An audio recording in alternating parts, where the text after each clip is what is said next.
Bismillahirrahmanirrahim. Assalamualaikum warahmatullahi wabarakatuh. Alhamdulillah wassalatu wassalamu ala Rasulillah wa ala alihi wa sahbihi wa man tabi'ahu wa mawala. Yang sama-sama kita hormati pembina Propas Al-Mukarram Ustadz Yus beserta seluruh ketua pengurus anggota yang tak dapat saya sebutkan satu persatu, insyaallah semuanya dimuliakan Allah Subhanahu wa taala. Amin ya rabbal alamin. Yang kita hormati dan banyak terima kasih kepada ketua BK 3D yang sudah memberikan tempat menjahaza ghazian faqad ghaza. Siapa yang menyiapkan alat-alat perang, maka sesungguhnya dia sama seperti orang yang berperang jihad fisabilillah. Jadi kalau nanti di akhirat Profas mendapat balasan karena sudah memudahkan urusan santri-santri, menyiapkan beras-beras, maka insya Allah semua yang memudahkan urusan, semua yang memberikan fasilitas, maka mereka juga mendapatkan pahala yang sama insya Allah. Amin ya rabbal alamin. Satu-satunya provokator yang masuk surga mungkin provokator amal soleh.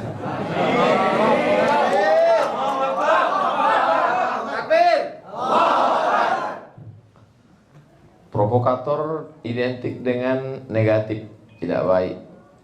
Saya yakin kalau nanti nama provokator ini menjadi viral, maka akan muncul lagi nanti buzzer amal soleh. Orang terinspirasi. Jadi antum semua sudah mengislamkan istilah-istilah yang tidak baik menjadi baik.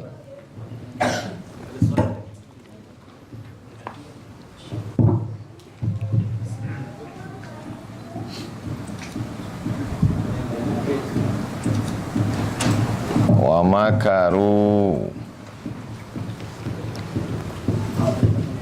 makaru, mereka sudah membuat makar, tipu daya.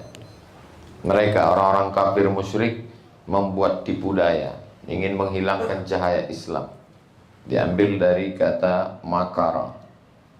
Makara, tipu daya. Lalu kemudian apa balasan Allah Subhanahu wa taala?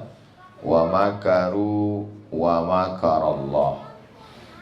Wa makarallah. Wallahu khairul makirin. Dua kali digunakan lagi kata yang sama seperti perbuatan mereka. Wa makaru, mereka melakukan tipu muslihat, tipu daya, ingin menghilangkan cahaya Islam, ingin menghalangi dakwah Nabi Muhammad SAW. Wa makarallah, makara, tipu daya juga. Wallahu khairul makirin, makara juga.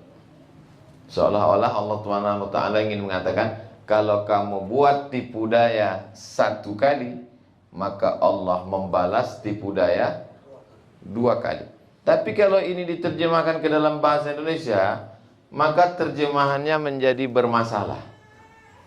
Wa makaru, mereka membuat tipu daya.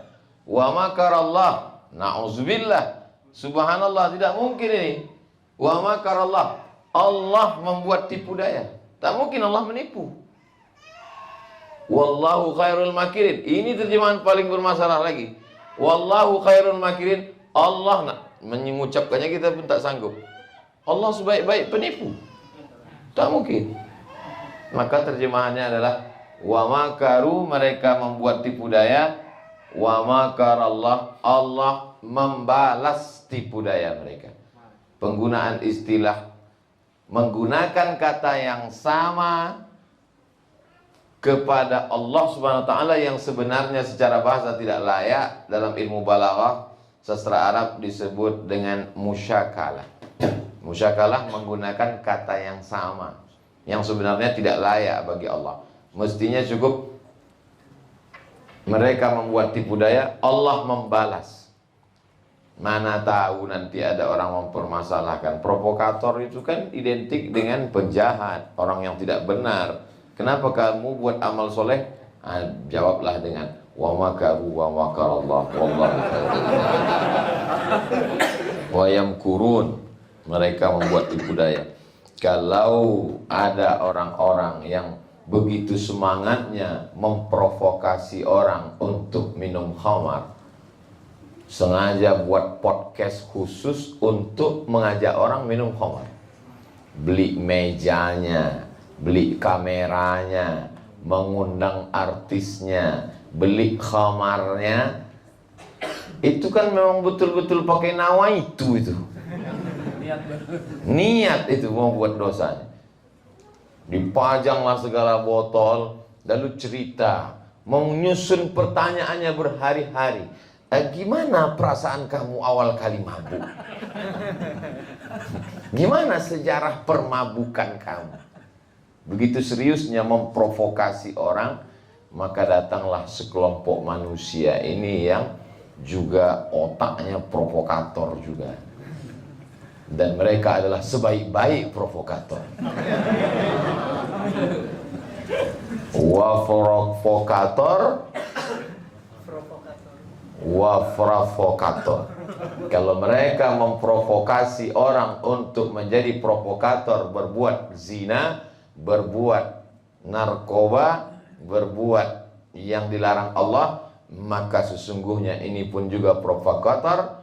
Wahum khairul provokator, dan mereka adalah sebaik-baik provokator. Disebut provokator paling baik, bilangnya Masya Allah. Perbuatan seperti itu sudah dilakukan berabad-abad silam. Allah Subhanahu wa ta'ala ingin menunjukkan kepada kita bahwa memang yang namanya perbuatan aksi itu selalu ada dua.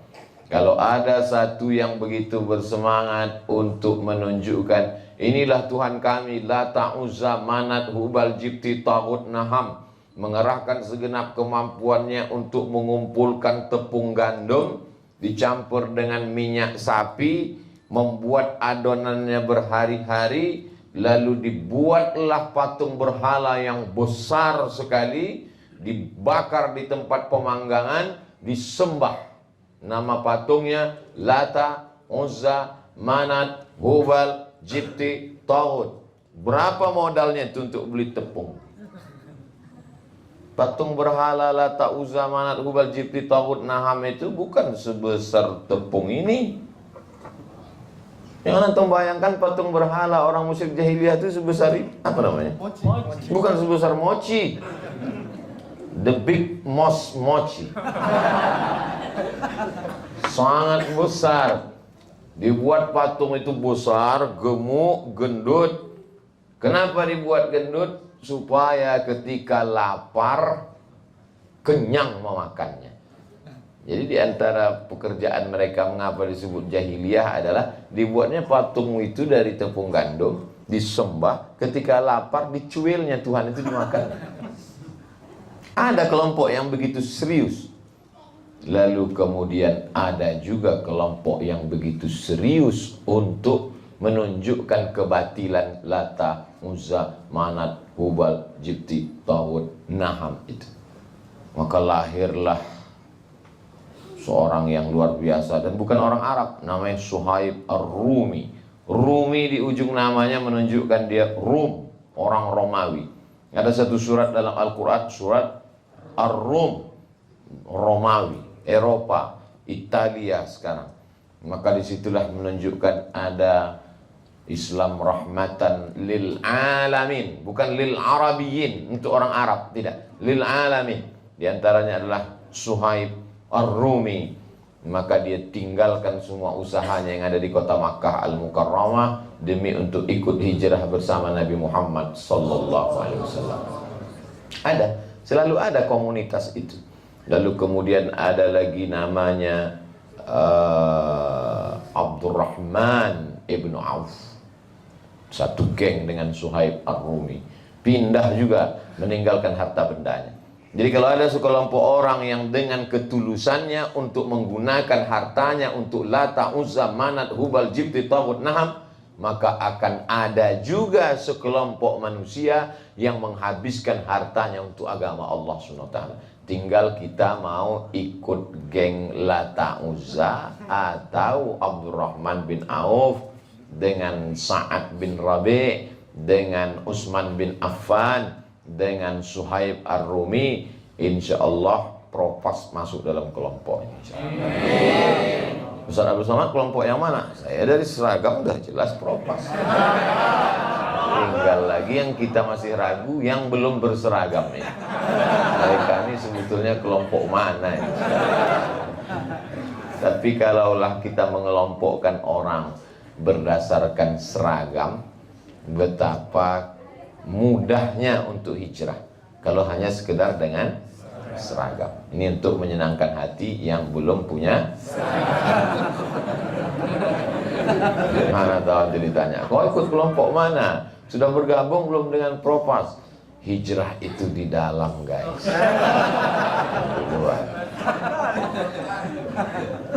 Kullu hizbin bima ladaihim farihun.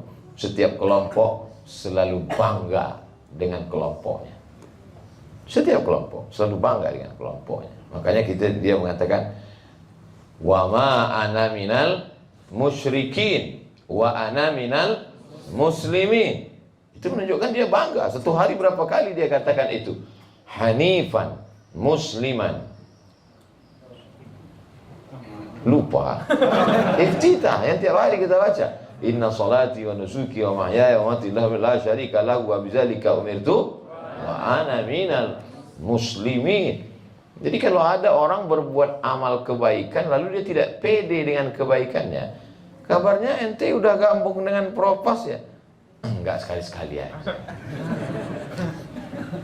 Propagator amal soleh kok malu. Terus yang seringnya kemana?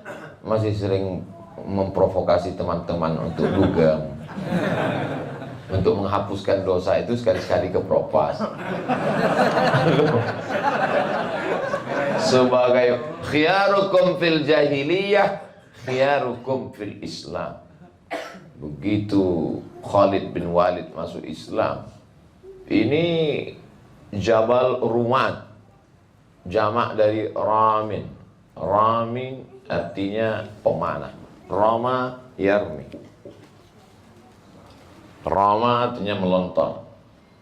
Rama yarmi, melontar. Orangnya Ramin. Kalau pakai alif lam, Ar-Rami. Nama kamu siapa? Rami, pemanah. Rami, pemanah. Jamaknya Rumat. Rumatun, pemanah. Rami, pemanah. Nama kamu siapa? Rami, pemanah. Pandai mana? Enggak. Kok namanya Rami? Memanah hati kamu. Jadi nama bukit itu Jabal Rumat, karena di atasnya ada para pemanah. Kata Nabi, hai Rumat, pasukan pemanah, nanti aku akan berperang di bawah bersama sahabatku. Kalian di atas, dari atas pemanah. Kalau sekarang mungkin namanya sudah berubah, tidak lagi Rumat, tapi snipers. Penembak jitu dari jauh. Kalau aku nanti menang di bawah, kalian jangan turun. Kalau aku nanti kalah, terbunuh dengan sahabat di bawah, kalian juga jangan turun. Kalian tetap di atas. Kalian Rumat, pasukan pemanah di atas bukit. Malang tak dapat ditolak, untung tak dapat diraih. Menang pasukan Nabi SAW di bawah. Begitu menang, konsentrasi pasukan Rumat di atas bukit Jabal Rumat buyar. Mereka sudah dapat tombak, panah, kuda, baju besi. Kita dapat apa nih?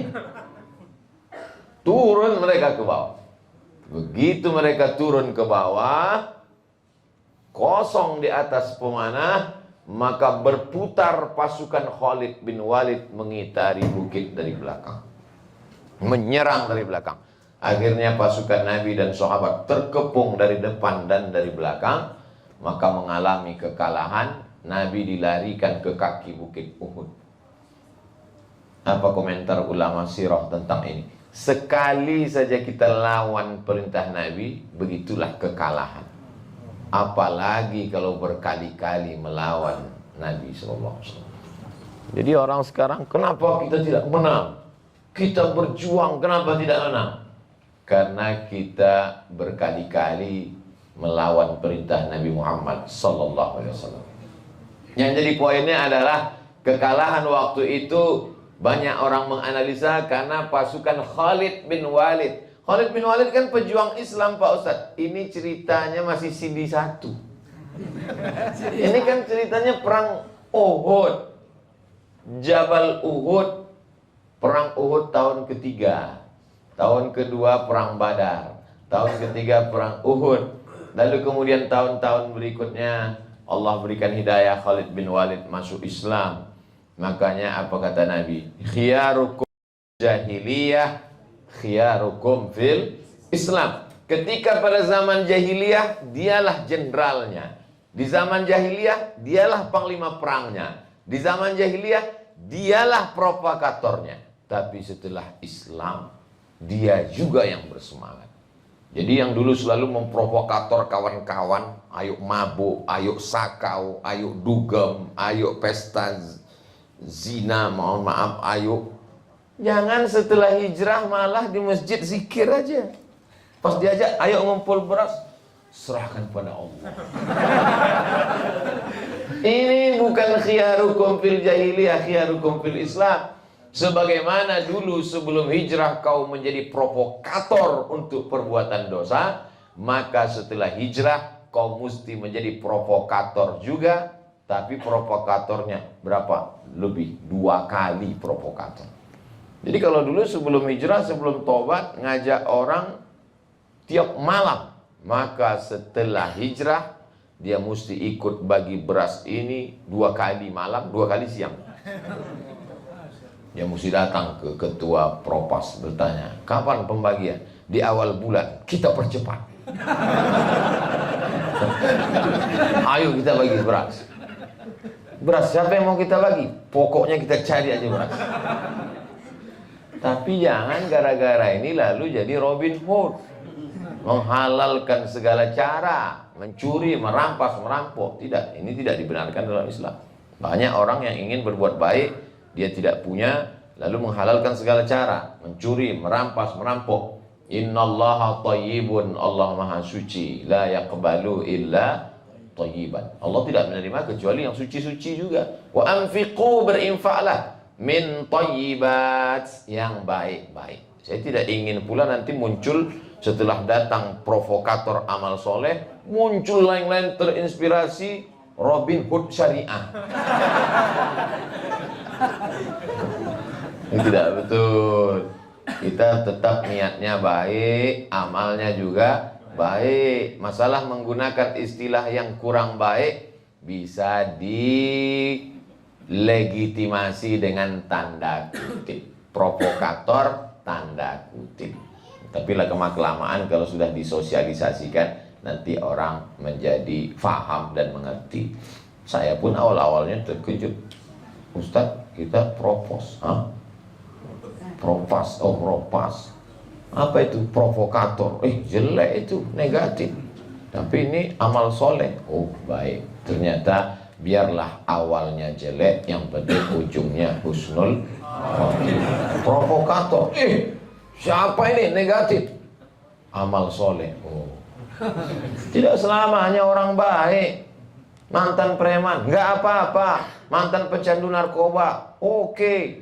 Mantan pengguna macam-macam perbuatan maksiat. Siapa yang tidak buat dosa di dunia ini? Siapa yang tak pernah berdosa? Saya nggak pernah buat dosa, Pak Ustadz. Justru waktu kamu bilang nggak berdosa, itulah dosamu. Saya nggak pernah pacaran, saya nggak pernah pakai narkoba, saya nggak pernah minum, saya nggak pernah sakau, saya nggak pernah buat zina. Dosa saya apa? Waktu kamu nanya dosa saya apa tuh, itulah dosamu yang pertama. Apa dosanya? Merasa diri tidak berdosa adalah dosa. Oh, banyak orang menganggap bahwa dosa itu yang zahir, yang kelihatan saja. Padahal dosa yang tidak kelihatan lebih banyak. Saya mau seperti Ustaz Abdul Somad, nggak ada dosanya. Duduk di atas kursi, di depan orang yang lebih tua, lebih tawadhu, lebih bersih hatinya, sudah taubat nasuha, merasa diri lebih mulia, dosa. Jadi kalau gitu ustaz berdosa karena merasa diri lebih mulia. Tapi yang lebih berdosa yang menyediakan kursi.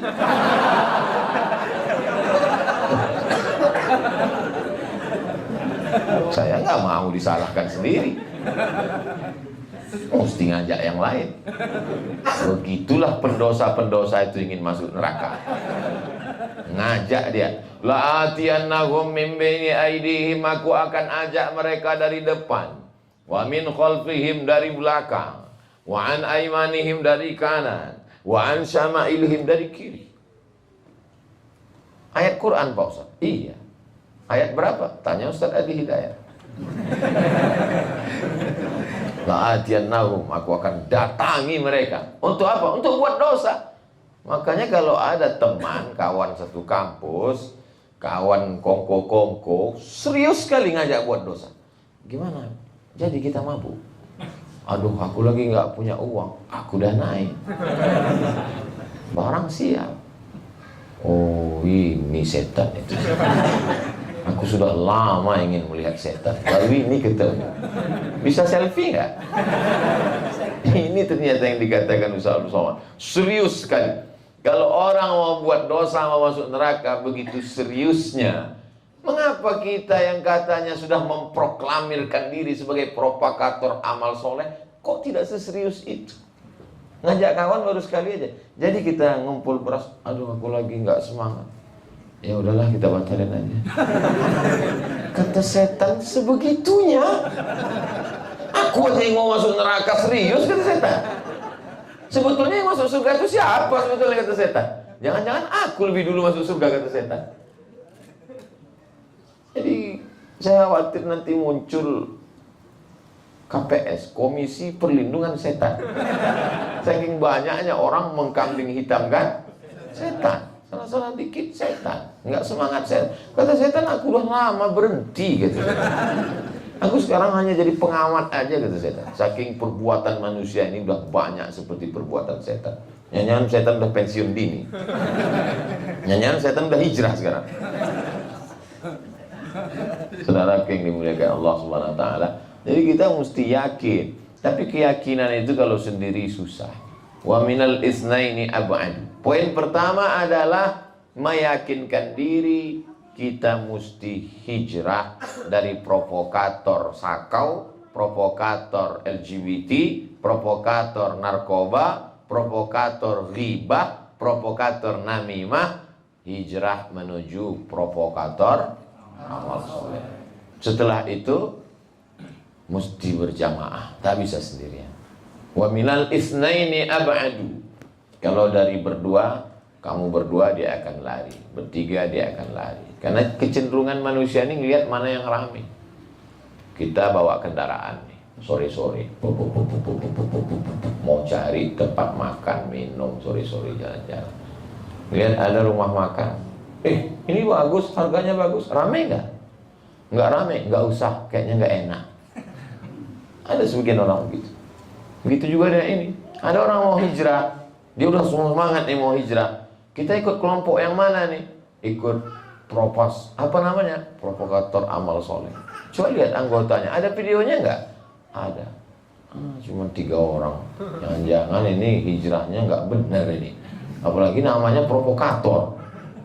2 kali dia ragu. Pertama namanya, kedua komunitasnya. Tapi begitu dia lihat ramai. Ramai ternyata. Iya. Fotonya diedit. Namanya provokator kan? Ternyata dengan segala cara dia buat. Nah ini banyak editor-editor yang nampaknya tidak baik, tapi insya Allah ini nama editornya apa? Editor provokator. Masih satu geng dengan ini. Jadi berjamaah. Yang sudah merasa ikut, alhamdulillah. Yang belum, ajak rangkul yang lain. Kita kadang kalau melihat orang salah nyebrang jalan, semangat kita untuk menyelamatkan dia, walaupun nggak kena. Jalan lintas tidak putus, truk lewat, mobil lewat, ojek lewat, semua lewat, mobil, motor lewat. Sendirian kita mau nyebrang, tiba-tiba ada orang di sebelah mau nyebrang. Dia terlalu ini sibuk dengan handphonenya, spontan kita akan tarik tangan dia. Setelah berhenti mobil, baru kita lepaskan. Rupanya bini orang. Kenapa? Karena ada naluri dalam diri manusia ingin menyelamatkan orang lain. Tadi pagi saya dikirim video lewat truk ada anak kucing. Lewat truk, lewat satu lagi mobil. Tidak ada satupun yang nabrak. Karena dalam diri manusia ada naluri untuk menyelamatkan makhluk hidup. Kalau ada orang justru sengaja nabrak, berarti ini memang psikopat. Pernah mungkin terbangun karena digigit kucing. Jadi dia dendam kesumat. Kebahagiaan puncak tertingginya adalah ketika nabrak kucing. Sampai akhirnya ada satu mobil mewah berhenti di tengah jalan tol. Hebat kelihatannya di luar negeri. Lalu dia selamatkan anak kucing. Lalu dia bawa. Tapi saya nonton videonya, anjing Pak Ustadz. Kita boleh ikhtilaf dalam masalahnya. Beda mazhab. Ada naluri dalam diri manusia untuk menyelamatkan orang lain. Menyelamatkan dari kecelakaan lalu lintas, menyelamatkan dari terjun ke sungai, menyelamatkan orang dari bunuh diri. Antum kalau lihat video-video menyelamatkan dari orang bunuh diri, hampir terjun dari tiang tower, dari gedung tinggi, bagaimana mereka menyelamatkan, rescue untuk menyelamatkan. Tapi tidak banyak yang mau menyelamatkan orang lain dari zina, dari LGBT, dari minum khamar, dari pergaulan bebas. Mudah-mudahan provokator amal soleh tidak hanya mengumpulkan beras, tapi mengkoleksi teman-teman yang hampir-hampirnya. Sehingga kita ketemu, kumpul, nampak, itu dulu hampir LGBT, itu dulu hampir sakau, itu dulu hampir. Tapi bukan, ini koleksi bagus.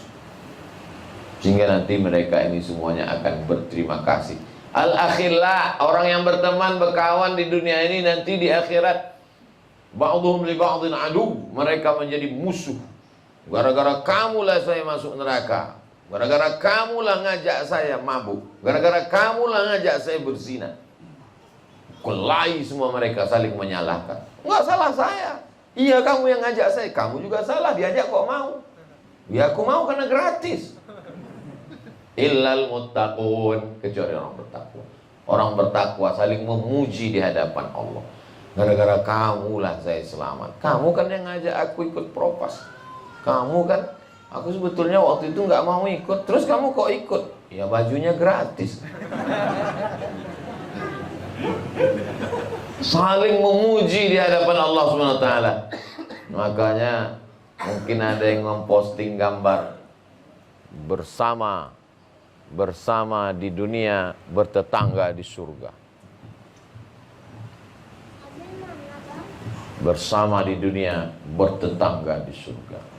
Ada yang komen di bawah, emang yakin masuk surga? Man qala la ilaha illallah Muhammadur Rasulullah dakhalal jannah. Jaminan, garansi dari Nabi Muhammad SAW. Siapa yang bersyahadat tiada Tuhan selain Allah, Muhammad SAW adalah utusan penutup para nabi, lalu dia ragu masuk surga, maka diragukan keimanannya kepada Nabi Muhammad SAW. Hadis itu hadis sahih. Man qala la ilaha illallah Muhammadur Rasulullah dakhalal jannah. Ragu, dia komen, emang yakin masuk surga? Pas saya cek, ternyata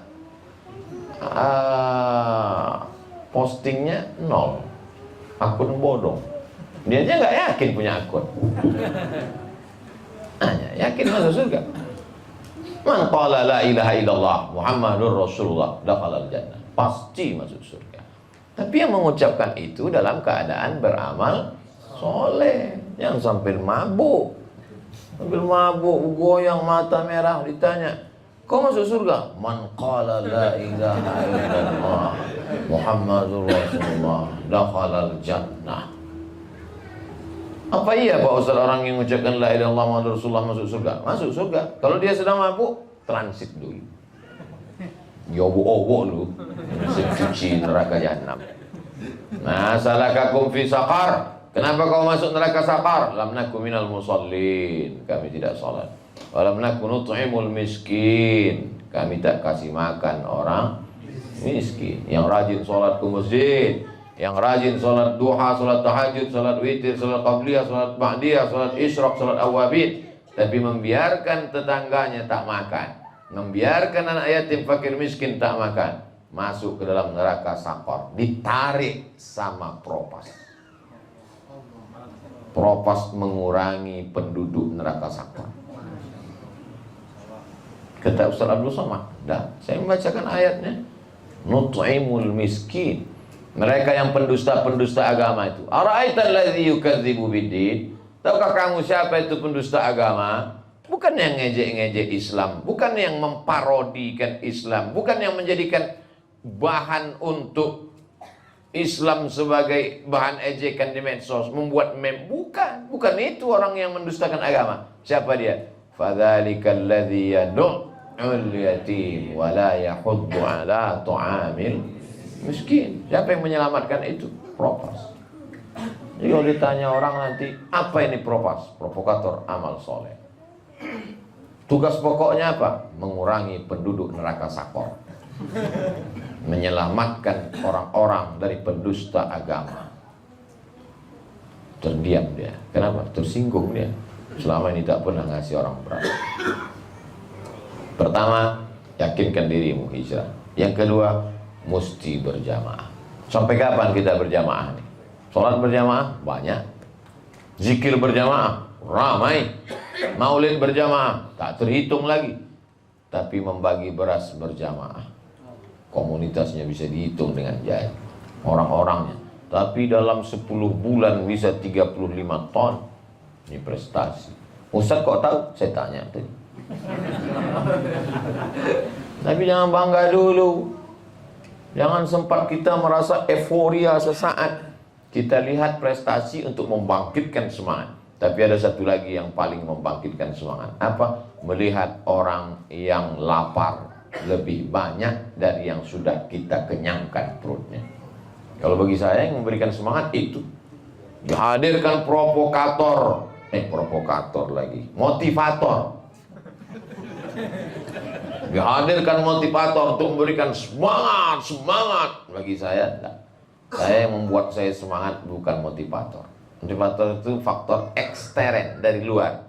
Bagi saya yang memberikan semangat faktor intern. Apa yang membuat Ustadz masih semangat jalan-jalan keliling-keliling habis masuk dari dalam hutan, melihat orang tidak sekolah? Apa yang membuat Ustadz semangat buat sekolah gratis? Melihat orang di pedalaman. Kalau tidak kita buatkan sekolah, dikirim dai dari luar, nggak tahan. Paling lama tahan 1 tahun. Tahan kamu di dalam ini, nggak tahan Pak Ustadz. Terus kok bertahan 1 tahun? Kalau nggak mengabdi, nggak dapat ijazah. Bahasanya, makannya, nggak ada duit, susah. Melihat itu bangkit semua. Jadi kalau ada kawan-kawan dari komunitas provokator amal soleh ini yang enggak semangat, dikasih semangat enggak juga, nanti kita bawa masuk hutan, kita tinggalkan agak setahun. 2 kemungkinannya, keluar selamat atau mati deh. Mesti berjamaah. Orang mabuk berjamaah aja bangga, korupsi berjamaah senang, ditangkap KPK dikasih pakai baju warna kulit jeruk, senyum melambaikan tangan, rame-rame lagi. Kenapa kita yang berbuat amal soleh tidak semangat berjamaah? Nah, ini mesti dipupuk terus kawan-kawan, berjamaah. Setelah berjamaah, insya Allah istiqomah. Istiqomah itu karena berjamaah. Jadi salah satu sebab kenapa tidak istiqomah, karena tidak berjamaah. Berjamaah dalam artian banyak orang berjamaah di masjid, sama-sama satu masjid, satu ustadz, satu guru, satu jadwal pengajian, imamnya satu. Tapi dia tidak berjamaah dalam manajemen, sehingga banyak kita tidak kenal itu jamaah. Nomor handphonenya berapa, rumahnya di mana. Tiba-tiba aja kita dapat buku Yasin, dibuka gambar, loh, ini jamaah kita. Saya nggak tahu dia udah sakit koma 1 minggu di rumah sakit. Untung buku Yasin ada gambarnya. Datang lagi sekarang Ustadz mengharamkan gambar di buku Yasin. Udah nggak ingat sama sekali. Namanya nggak ingat, nomor handphonenya nggak tahu, dapat buku Yasin lihat namanya cuek, kan nggak ada gambarnya. Itu salah satu saya membiarkan gambar di buku Yasin. Cuman gambarnya ya, kalau perempuan pakai hijab, kalau laki-laki pakai peci. Jangan gambar di buku Yasin. Itu salah satu kita mengingat. Kadang-kadang kita lebih mudah mengingat di pikiran daripada mengingat nama, ingat lupa. Maka sering kita ketemu, kenal dengan saya Ustaz. Iya, wajahnya saya ingat, tapi nama siapa ya? Susah kita ingat nama orang. Maka kita mesti cerdas. Koordinator mencatat nama, mulai hijrah, sebab hijrah, ada kronologis ceritanya. Kenapa hijrah? Ketemunya di Paret Sakau tanggal sekian pagi. Ini karena sebab hijrah, karena dilarikan bencong korban LGBT. Tak perlu kita expose, tapi ada sebab kronologis. Manajemennya bagus, sehingga ketika iman kawan kita ini sedang down, sedang jatuh, ditelepon dia, di kontak. Halo, assalamualaikum. Waalaikumsalam. Ini kita udah bagi beras 3 kali, ente kok nggak datang? Bangkit guys, ayo bro, bangkitkan semangatmu. Pernah nggak lewat di toko roti dapat SMS dari toko roti? Pernah kan? Lewat toko roti, belilah roti bonus. Saya nggak pernah ngasih nomor ke dia, dia kirimi saya bonus. Silakan mampir ke toko roti. Saya heran, kok dia tahu nomor saya? Rupanya baru lewat toko roti. Kita udah ikut komunitas, nggak tahu, nggak datang, dicuekin. La salam wala kalam. Tahu-tahu yang peduli sama dia komunitasnya yang lama. Akhirnya dia kembali. Propas tidak peduli, maka ada kepedulian. Kalau bahasa kampung kami, care. Harus ada kepedulian.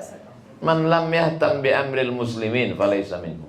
Siapa yang tak punya rasa kepedulian, maka dia bukan orang Islam.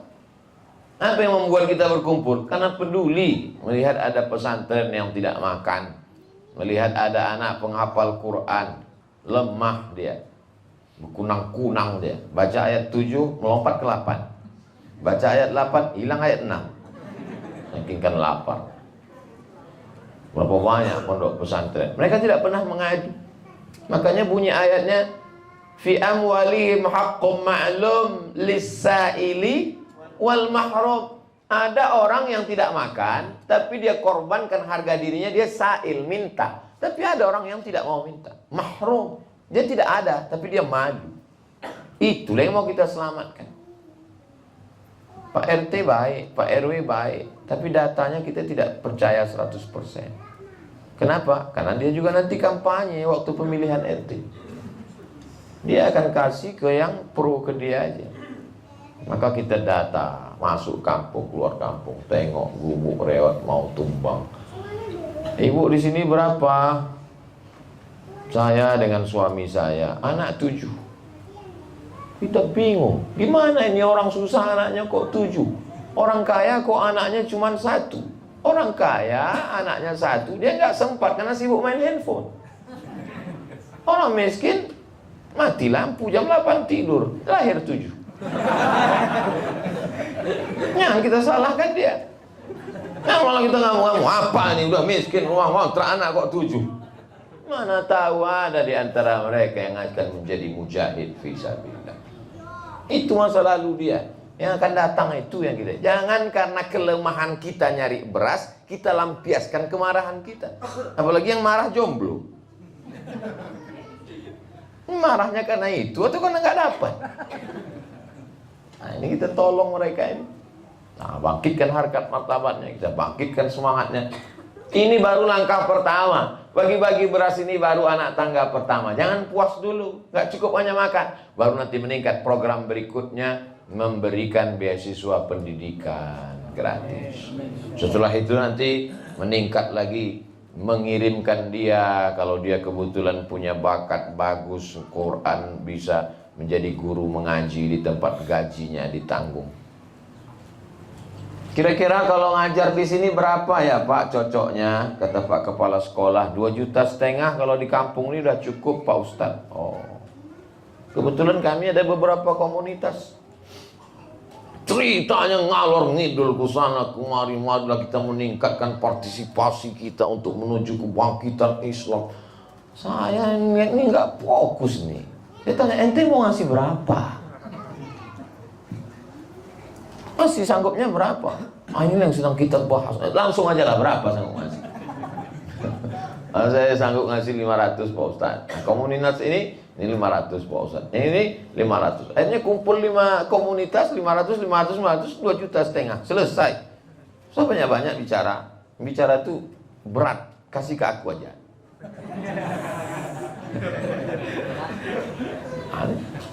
Akhirnya terkirim 3 guru mengaji sekaligus ngajar. Dari maghrib ke isya dia ngajar ngaji. Nanti sore asar dia ceramah ibu-ibu. Lalu kemudian pagi jam 8 sampai jam 12 dia bisa ngajar di madrasah. Nah, ini semua tanggung jawab kita. Jadi kita selalu berpikir habis ini apa lagi? Habis ini apa lagi? Fa idza faraghta fansab wa ila rabbika farghab. Kalau kau selesai dari satu, fansab. Pindah. Makannya udah Pak Ustadz, fansab. Gaji gurunya. Gaji gurunya udah Pak Ustadz, naikkan harkat martabatnya. Tapi jangan sombong, jangan angkuh. Wa ila rabbika farghab. Rabbnya yang dikedepankan, bukan ananya, bukan sayanya, bukan kaminya, tapi yang kedepankan anaknya. Itu anak-anak di Sukabumi tidak lagi kelaparan, bisa nyantai, dan uang-uang untuk semestinya beli beras sudah bisa dibelikan ke kelas kabar-kabarnya itu. Itu kerja siapa itu ya? Rabb, Allah. Tapi melalui kami.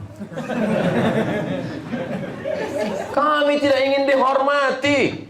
Baik bapak-bapak, ibu-ibu, pesantren, para kiai, ajengan. Kami dari komunitas ini tidak ingin dihormati, kami lillah, tapi tolonglah hormati kami. Apa yang terjadi? Omongan kita bolak-balik. Nah, maka kita lebih mengedepankan farghab wa ila rabbika, Allah Subhanahu wa taala. Pertama, yakinkan diri. Setelah itu berjamaah. Setelah berjamaah, buahnya adalah istiqamah. Puncak prestasinya saat hembusan nafas terakhir adalah husnul khatimah. Itulah yang mau kita cari. Apa sebetulnya yang mau dicari hidup ini? Kuliah, kerja, sarjana, dapat gaji, beli mobil, beli rumah, nikah, punya anak, ganteng, cantik, keriput, sakit pinggang, mati.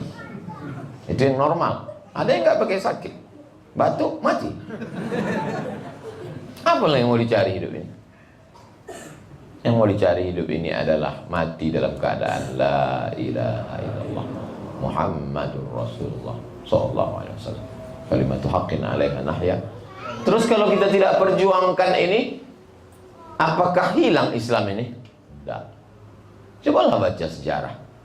Sejak Islam sampai ke Nusantara sampai hari ini, berapa banyak yang menghalangi dakwah Islam, berapa banyak yang jahat, berapa banyak yang jadi provokator untuk buat dosa maksiat, mati juga. Yang menolong agama Islam, yang bangun masjid, yang jadi provokator kebaikan, mati juga. Orang baik, mati. Orang jahat, mati. Ada lagunya, nanti sama Ustaz Dery Sulaiman. Tinggal lagi kita mau pilih yang mana. Wa nafsi wa ma sawwaha, demi jiwa dan penciptaannya, fa alhamaha fujur, jalan kiri, provokator maksiat. wa taqwaha, jalan kanan. Provokator amal soleh. Udah ada dua jalan. Qad aflaha man zakkaha, beruntunglah orang yang bisa melewati ranjau-ranjau ini, disucikannya hatinya, lalu dia bergabung ke provokator amal soleh. Wa qad khaba man dassaha, maka tercela, terhina, merugilah mereka yang terjebak dalam jebakan-jebakan Batman. Lalu kemudian, jangan Batman lah Pak Ustaz, saya lebih condong kepada Spiderman. Oke. Dalam jebakan-jebakan Spiderman, tapi saya lebih tertarik ke Catwoman. Oke. Payah betul lah untuk cerita ini. Akhirnya dia masuk ke dalam. Alladzina amanu wa amilus solihati ulaika ashabul jannah walladzina kafaru wa kadzdzabu biayatina ulaika ashabun nar. Tadi malam, tadi siang, baru saja kita baca penutup tenggelam hari Jumat. Innalladzina amanu wa amilus solihati kanat lahum jannatul firdausi nuzula. Al-Kahfi. Khalidina fiha la yabghuna anha hiwala. Siapa yang masuk ke dalam? Dua syaratnya. Innalladzina amanu wa amilus solihati. Wa amilus solihati aja masuk, apalagi provokator amilus solihati. Maka dia lebih dulu masuk. Kepada yang amilus solihati silakan masuk. Provokatornya lebih dulu, karena dia yang mengajak. Mandalla ala khairin, siapa yang menunjukkan, maka dia akan. Kalau buat dosa masuk neraka. Yang lebih dulu provokatornya juga. Maka saling melambaikan tangannya. Hai provokator, selamat masuk neraka kalian ya. Itulah yang dapat saya sampaikan pada kesempatan kali ini. Lebih kurang 45 menit. Saya mulai jam 5, jam 6 kurang 15. Mudah-mudahan segala yang kita bahas petang ini menjadi bekal buat saya yang menyampaikan dan buat kita semua. Terima kasih. Wassalamualaikum warahmatullahi wabarakatuh. Hatur nuhun jazakumullah khairan katsiran kepada guru kita Ustaz Abdus Somad. Gimana? Siap jadi provokator? Siap. Coba yang siap teriakan takbirnya. Siap jadi provokator? Allah. Oke, takbir. Allah.